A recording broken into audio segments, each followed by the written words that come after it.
Welcome back. It's time for our book review here on the SABC. Now, in his memoir, Corporate Newsman, A Life of Integrity, Kaizer Nyatsumba offers personal reflections and upholds a mirror for South Africa's evolving landscape with a deeper clarion call, and that's to lead with integrity. Now, from being a young journalist with a passion for truth-telling, through his days at the Star, the business days, while eventually into the boardrooms of major South African corporations, the author now joins us this morning to chat a little bit more about his work, his memoir. And so on that note, Kaizer Nyatsumba, good morning and welcome to the show. Thank you, Lizzle. No, I never did work for Business Day, but it was the Star, the Mercury, the Independent on Saturday, and Daily News, and the Independent in London. Okay, all right. Thank you for that. And I mean, you've obviously had an illustrious career, and you've done mates. And you know, I was seeing you. It's such a vulnerable piece of work. Reading it felt like being in a conversation with someone who's wise, and you were strong enough to be vulnerable and tell us your truth. And I say this because you're also just consistent with, you know, the newsroom pressure, whether it was newsroom pressures, whether it was political pressure, corporate expectations. You chose to speak truth to power. And I wonder if, you know, you could speak to that journey. You start off by writing that there were times when I paid the price for saying no, but if I'd said yes, I would have lost something far greater, and that's myself. And that line stopped me. It paused me to also think. And I wonder if you could tell us whether, you know, some of those moments come to mind where if you had said yes, how this would have impacted your role, your reputation, but it would have been at the cost of yourself.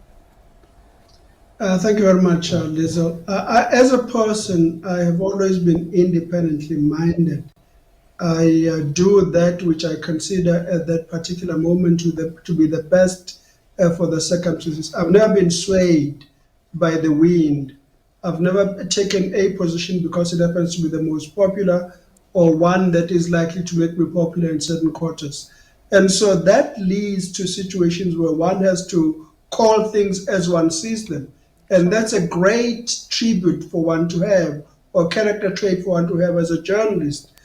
In the corporate sector, it has cost me in the last job that I had, where I was opposed to certain shenanigans that were happening that were not in accordance with good corporate governance. It does cost you. But overall, throughout my entire corporate life, I found that I could work well and people respected that. And therefore was able to make great strides in the journalistic world and in the corporate sector as well. And you know, Kaizer, to that point, I was even struck by how, you know, you write about loneliness, because you are of the view that it's not something we should pity, right? It's something that actually accompanies integrity. And because leadership is so important to you, I wonder if you could speak to, you know, those decisions when you decided to walk away from the leadership roles, when they conflicted with your own values, and how you mentioned that integrity is not always loud, right? Sometimes it's just the sound of your footsteps walking away, leaving a room that you no longer belong in. Yeah, two examples come to mind. I was in a very cushy job at Sasol. It's a great company listed here and listed in the New York Stock Exchange. I had been pursued by this company over an extended period. I was offered a signing on bonus. When I came onto the job, I had a great title. I was happy, but there was no content. It was vacuous. I'm not the kind of person who can take a job and be comfortable in the designation. A job that I hold must always go with the content of the job, with the authority of the job. And I felt the best thing to do was to walk away instead of to remain and get salaries and share options and continue to get bonuses. I felt the best thing to do is to walk away, and I did that. I concluded a deal and I walked away.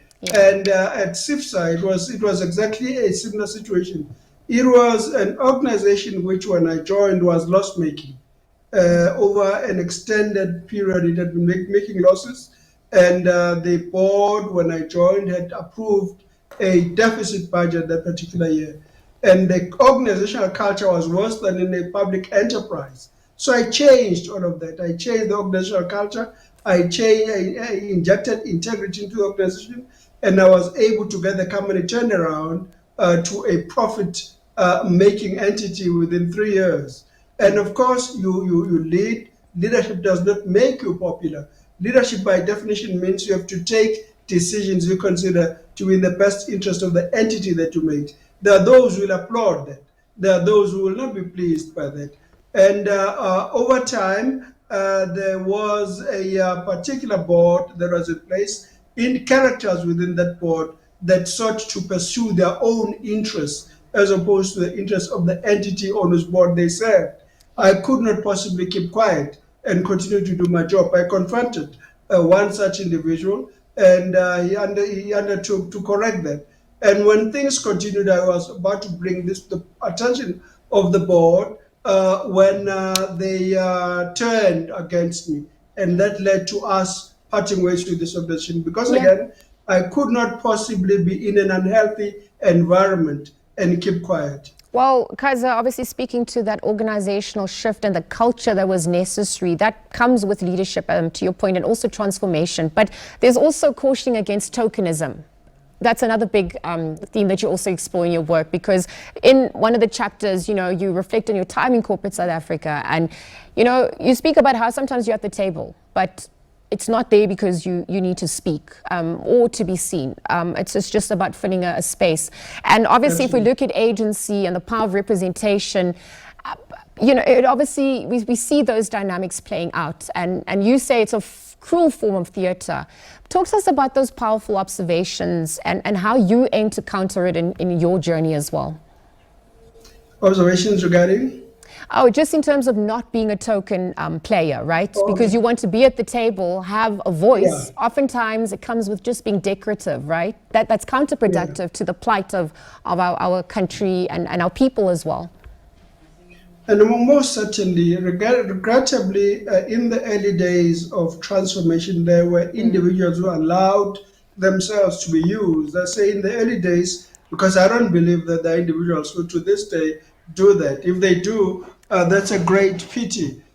We should never allow ourselves to be used. So it's everybody who gets appointed into a role should get appointed because they're bringing something to the role, because they are educated enough to carry out the duty, and they have the required experience. And once in the role, they must insist on the responsibilities, the rights, and the powers of that role. They must do what they're appointed to do. So essentially, what I'm talking about, Lizel, is the situation I found myself in a great company like Sasol. I was essentially working as a token in a great role, in a supposedly international responsibility, but I could not do that for which I was recruited, and it did not sit well with me, and I chose to walk away.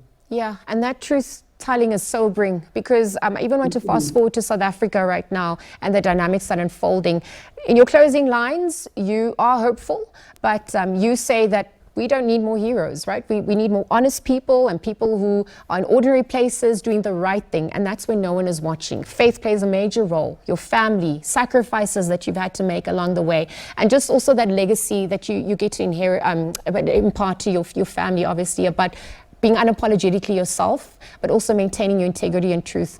But if we're looking at what's happening in our country, the youth, the disillusionment about their futures, reflections on the politics in our country, what are your thoughts? How do we take some of those lessons learned from your own journey and apply it to uphold dignity at large?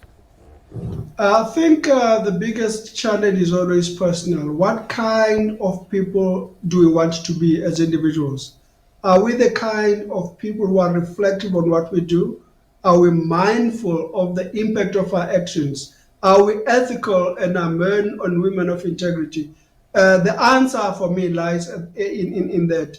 We need, in the first instance, to interrogate ourselves and to want to be men and women who leave a lasting legacy, who are remembered positively, who do the right things.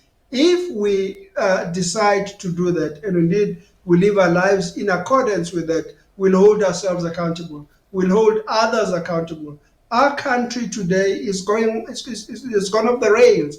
I wrote a book, a novel called On the Precipice, essentially saying that our country was on the verge of a precipice. It was published in 2023. Why? You know why that is? Because we have people who are in leadership positions in politics and in the corporate world who aren't doing that which is required of them as leaders, who don't have the integrity to take tough decisions, who are not able to hold themselves and others accountable. So our country needs, above all else today, men and women of integrity who, in the first instance, hold themselves accountable, live by example and lead by example, and then are able to hold others accountable as well. And integrity, I mean, that's the crux of the matter. Thank you for your offering, and thank you for your work through corporate Newsman, A Life of Integrity. It's more than a memoir. Of course, it's deeply vulnerable, and you share sharp insights, and you just maintain that integrity still matters. And so thank you for walking into it. And thank you for being part of the chat. Kaizer Nyatsumba this morning chatting about his memoir, of course, that was just launched. And thank you to him for joining us at this hour.